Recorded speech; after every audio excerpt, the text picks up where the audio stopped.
ঈদের আগ মুহূর্তে সরগরম খুলনার নিত্য পণ্যের বাজার। এ নিয়ে বিস্তারিত জানাতে খুলনার নিউ মার্কেট বাজার থেকে যুক্ত হচ্ছেন তরিকুল ইসলাম। তরিকুল, জানাবেন বাজারে ক্রেতাদের ভিড় কেমন দেখছেন, আর দাম নিয়ে কোনো অভিযোগ আছে কিনা?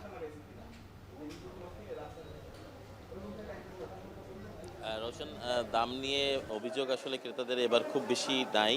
আমরা বাজারে এসে যে দেখেছি যে এখানে নিত্যপণ্যের যে ব্যবসা প্রতিষ্ঠানগুলো রয়েছে সেই প্রতিষ্ঠানগুলোতে কিন্তু যে নিত্যপণ্য যেগুলো রয়েছে সেইগুলোতে দাম কিন্তু কিছুটা নিয়ন্ত্রণের মধ্যে রয়েছে এবং এখানকার আমরা যেটা দেখতে পাচ্ছি যে এখানে বিভিন্ন পণ্য সাজানো রয়েছে দোকানগুলোতে।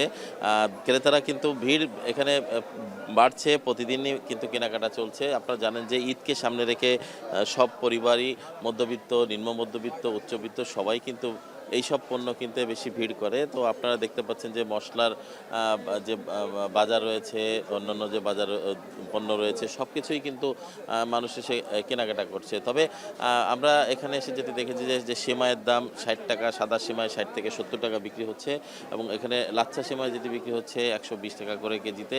এছাড়া গুঁড়া দুধের প্যাকেটে যে দাম নির্ধারণ করা হয়েছে সেটি রয়েছে। চিনির দাম ১২০ টাকা কেজি দরে বিক্রি হচ্ছে প্যাকেট চিনি এবং তবে এখানকার ব্যবসায়ীরা বলছেন যে বস্তা চিনিতে কিছুটা দাম বেড়েছে খুচরা চিনিতে। আর মশলাতে আমরা যেটি দেখতে পাচ্ছি যে এখানে গরম মশলার মধ্যে শুধুমাত্র এলাচের দাম একটু বেশি বৃদ্ধি পেয়েছে এবং অন্যান্য যেগুলো সেগুলোর দাম কিন্তু স্বাভাবিক অবস্থায় রয়েছে।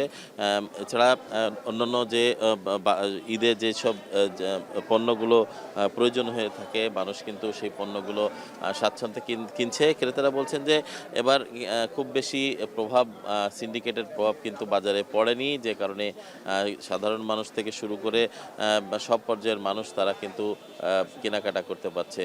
তবে আমরা যে বিষয়গুলো দেখেছি যে এখানে ঈদের সময় মান নিয়ে প্রশ্ন ওঠে। বিভিন্ন ধরনের মানের যে পণ্যগুলো এখানে সাজানো থাকে সেই পণ্যগুলো কিন্তু এখানে সাজানো রয়েছে এবং সেখানে মান বেঁধে রয়েছে। তবে সেগুলো কিন্তু স্বাস্থ্যের জন্য যে খুব বেশি হুমকি বা স্বাস্থ্যের জন্য ক্ষতিকর সেগুলো কিন্তু এখানকার যারা ব্যবসায়ী রয়েছেন তারা বলছেন যে এটি স্বাস্থ্যবিধি মেনেই এসব পণ্যগুলো বাজারে আনা হয়েছে এবং ঈদকে সামনে রেখে বেচাকেনাও বেশ ভালো জমে উঠেছে। সব মিলে রওশন এই ছিল আমার কাছে খুলনা নিউ মার্কেট এলাকা থেকে এখানকার যে বেচাকেনা ঈদকে সামনে রেখে নিত্যপণ্যের এবং বাজারের সার্বিক অবস্থার সর্বশেষ খবর।